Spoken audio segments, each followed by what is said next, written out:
तो hello friend, स्वागत है आप सभी का आपके अपने YouTube channel ITI step forward में। तो फ्रेंड, आज की इस वीडियो में हम बात करने वाले हैं सीआईटीएस का जो हमारा स्पॉट एडमिशन होने वाला है, तो उसके बारे में डिस्कस करने वाले हैं।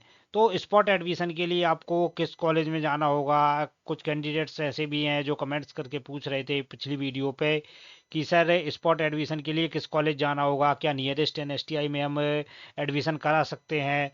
तो इन सभी चीज़ों के बारे में हम डिस्कस करने वाले हैं। तो जो अभी हमारा थर्ड काउंसलिंग चल रहा था, तो थर्ड काउंसलिंग का हमारा क्या है, इस मतलब जो हमारा एडमिशन था वो हो चुके हैं। अब जो प्रक्रिया शुरू हुई है वो हमारी ऑनलाइन ट्रांसफर राउंड की प्रक्रिया शुरू हो गई है। तो ऐसे कैंडिडेट्स हैं जो ऑनलाइन ट्रांसफ़र डालना चाहते हैं तो वो डाल दीजिए, प्रॉब्लम नहीं है। अगर आपको जो भी एनएसटीआई कॉलेज मिला है तो आप चाहते हैं कि मतलब आपको उसी कॉलेज से करना है, तो अच्छी बात है, आप उसी कॉलेज से कीजिए। अगर इसके बाद भी अगर आपको लगता है तो आप ट्रांसफ़र में डाल सकते हैं। तो ट्रांसफ़र में ज़रूरी नहीं है कि आपको ट्रांसफ़र में मिले ही, क्योंकि वहाँ पर अगर वैकेंसी खाली होंगी तो ट्रांसफ़र में आपको मिल जाएगा, अन्यथा ट्रांसफ़र में आपको मिलने के चांस बहुत ही कम है। तो अब बात कर लेते हैं हम ऐसे कैंडिडेट्स की जिनका नाम नहीं आया है, तो वो कैंडिडेट्स क्या करें। तो उनके लिए ये जो एडमिशन प्रोसेस है ये हमारा बिल्कुल फाइनल एडमिशन है, मतलब इसके बाद कॉलेज मिलने, इसके बाद तो हमारा जो सेशन है वो स्टार्ट हो ही जाएगा। तो ऐसे कैंडिडेट्स हैं, तो सबसे पहले मैं बात कर लेता हूँ रिवाइज प्रोस्पेक्टस की। मतलब प्रोस्पेक्टस पर अगर आ जाता हूँ तो यहाँ पर आज जैसा कि हम देख सकते हैं तो क्या बोल रहा है, जो हमारा ऑनलाइन ट्रांसफर राउंड है वो कब से शुरू हो रहा है, 9 अगस्त। 9 अगस्त से शुरू हो रहा है, 9 अगस्त 2025 से शुरू होने वाला है। Result of online transfer round and merit list vacancy generation for next round. तो नेक्स्ट राउंड के लिए जो आपका वैकेंसी जनरेशन रहेगा वो 11 अगस्त तक, मतलब 9 अगस्त से हमारा ऑनलाइन ट्रांसफर राउंड शुरू होगा और 11 अगस्त को इसका रिजल्ट आ जाएगा। अब बात कर लेते हैं हम spot round walk in admission की, मतलब जिनको कॉलेज नहीं मिला है, तो ये हमारा 18 से 19 अगस्त तक चलेगा। तो अब स्पॉट एडमिशन के लिए हमें क्या करना है, तो स्पॉट एडमिशन के लिए जिस भी कॉलेज में आपको स्पॉट एडमिशन करवाना है तो सबसे पहले आपको उस कॉलेज में कांटेक्ट करना होगा। मतलब है, आपको उनका कांटेक्ट नंबर निकालना होगा। कांटेक्ट नंबर से आप उनसे कांटेक्ट कर सकते हैं कि सर आपके जो कॉलेज है या एनएसटीआई है उसमें क्या स्पॉट एडमिशन के लिए मतलब वैकेंसी हैं या सीटें खाली हैं कि नहीं, क्योंकि वो आपको बताएंगे। तो उससे क्या रहेगा कि आप जिस भी कॉलेज में आपको एडमिशन कराना है तो उस कॉलेज में आप जाकर डायरेक्ट एडमिशन करा सकते हैं। अब कुछ कैंडिडेट्स मतलब को डाउट होगा कि सर स्पॉट एडमिशन के लिए कितने मार्क्स होने चाहिए। तो जो स्पॉट एडमिशन रहेगा तो स्पॉट एडमिशन में पहली बात तो यह है कि सीटें रहेंगी कम। ये बात आप सभी को भी पता है, जो हमारी सीटें वगैरह रहेंगी तो सीटें रहेंगी कम। तो इसमें जिसके भी 60+ नंबर हैं या 65+ नंबर हैं या 70+ नंबर हैं, तो उन कैंडिडेट्स के चांस बहुत ज़्यादा हैं। अब कुछ कॉलेज ऐसे रहते हैं जहाँ पर स्पॉट एडमिशन चलते हैं लेकिन कैंडिडेट्स नहीं जाते, तो वहाँ पर क्या है, हमारा 45 नंबर हो गया किसी का 48 नंबर हो गया, किसी का 40 नंबर हो गया, तो उन कैंडिडेट्स को भी कॉलेज मिलने के चांस हैं।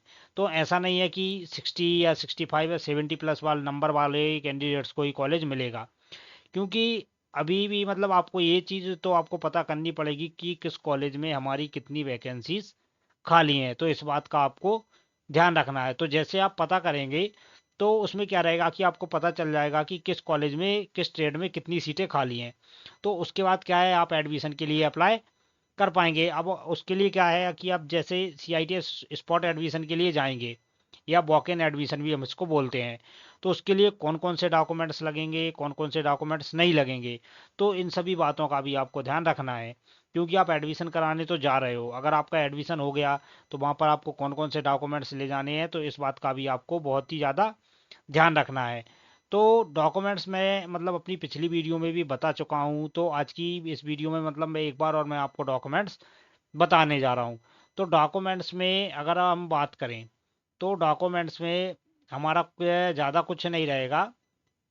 मतलब जैसे कि नॉर्मली नॉर्मली मैं बता दे रहा हूँ, आपका 10th का मार्कशीट हो गया, 10th 12th का मार्कशीट हो गया, आपका आईटीआई का मार्कशीट हो गया, आपका जो एडमिट कार्ड है, सीआईटीएस जब आप एडमिशन कराने गए थे, सॉरी एग्ज़ाम देने गए थे, तो जो एडमिट कार्ड है वो एडमिट कार्ड आप को ले जाना है। उसके अलावा अगर आप जनरल को छोड़ के ओबीसी एससी कैंडिडेट्स हैं तो यहाँ पर आपको कास्ट सर्टिफिकेट ले जाना पड़ेगा, सेंट्रल वाला। उसके अलावा आपको मेडिकल फिटनेस सर्टिफिकेट ले जाना पड़ेगा। उसके अलावा आपको अपनी पासपोर्ट साइज फ़ोटो ले जानी होगी, कम से कम चार चार तो आपको ले जानी है। आप मतलब अपनी ज़रूरत के हिसाब से ज़्यादा भी ये पासपोर्ट साइज फ़ोटो ले जा सकते हैं। उसके बाद हम बात करें तो डॉक्यूमेंट्स में आपकी आईटीआई की मार्कशीट हो गई, या जो अपेयरिंग कैंडिडेट्स हैं तो अपेयरिंग कैंडिडेट्स अपना बोनाफाइड सर्टिफिकेट या नो ऑब्जेक्शन सर्टिफिकेट भी ले जा सकते हैं।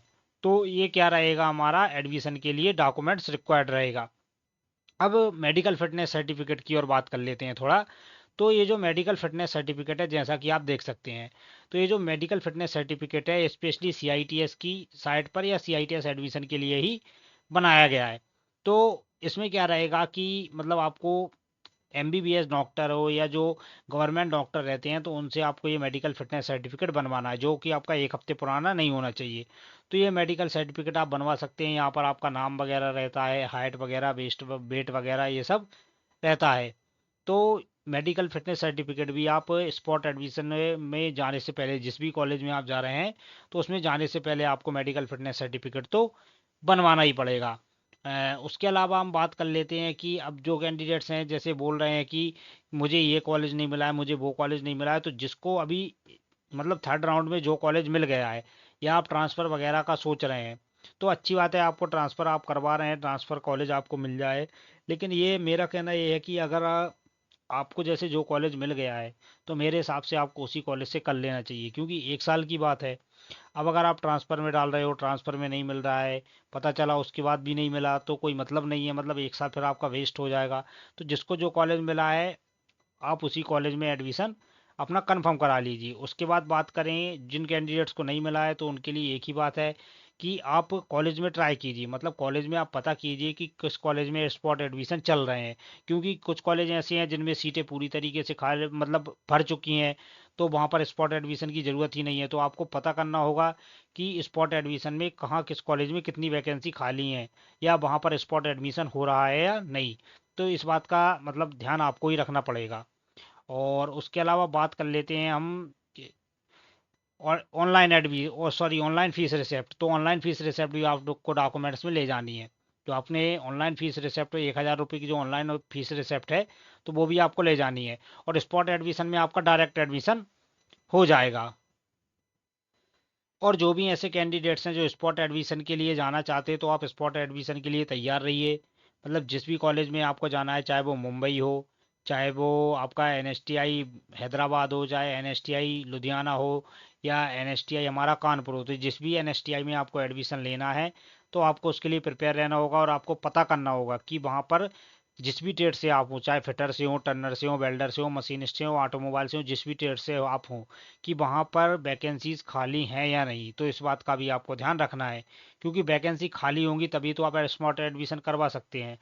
उसके बाद भी अगर आपको लगता है कि आपको कोई भी एनएसटीआई कॉलेज वगैरह नहीं मिल पाया है तो आप आईटीओटी की तरफ भी जा सकते हैं। आईटीओटी भी बेस्ट ऑप्शन है, या आप चाहें तो प्राइवेट सीआईटीएस भी कर सकते हैं।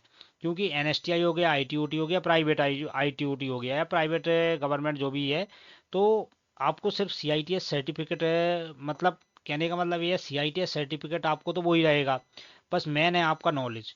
तो आप चाहे एनएसटीआई में पढ़ लें या आईटीओटी में पढ़ लें या प्राइवेट में पढ़ लें, मेन है आपका नॉलेज। अगर आपके पास नॉलेज है तो आपका जो सीआईटीएस का स्किल है वो बढ़िया रहेगा। मतलब अब जैसे आप फिटर ट्रेड से हैं, अब फिटर ट्रेड से आप हैं तो फिटर ट्रेड के बारे में आपको प्रैक्टिकल नॉलेज वगैरह, या फिटर के कौन कौन से टूल्स होते हैं, कौन कौन से इक्विपमेंट होते हैं, तो इन सभी के बारे में आपको मतलब अच्छा नॉलेज होना चाहिए। अब आपने एग्जाम दिया है तो एग्जाम में भी आपने क्वेश्चन का पैटर्न देखा होगा कि किस पैटर्न से क्वेश्चन आंसर आते हैं। तो इन सभी बातों का भी आपको ध्यान रखना है। तो मतलब आपको जो है आप प्राइवेट जाएं, आईटीओटी जाएं, एनएसटीआई जाएं, मेन आपका पर्पज़ है नॉलेज लेना। मतलब कितना ज़्यादा से ज़्यादा हम अपनी ट्रेड के बारे में जान सकते हैं। एनएसटीआई हो गया, आईटीओटी, प्राइवेट आईटीओटी हो गया, ये क्यों बनाए गए हैं? एनएसटीआई के बाद मतलब आईटीआई के बाद सीआईटीएस का कोर्स क्यों करवाया जा रहा है? ताकि एक आप अच्छे टीचर के रूप में उभरें। मतलब जो हमारा सीआईटीएस कोर्स है वो क्राफ्ट इंस्ट्रक्टर का कोर्स है, मतलब एक प्रकार का इंस्ट्रक्टर की जॉब है। तो इंस्ट्रक्टर का काम रहता है निर्देशक, मतलब दूसरों को उपदेश देने वाला। तो जो सीआईटीएस मतलब आप कंप्लीट कर लेंगे तो उसके बाद क्या है, आपके पास आगे जाके जॉब अपॉर्चुनिटीज़ भी हैं।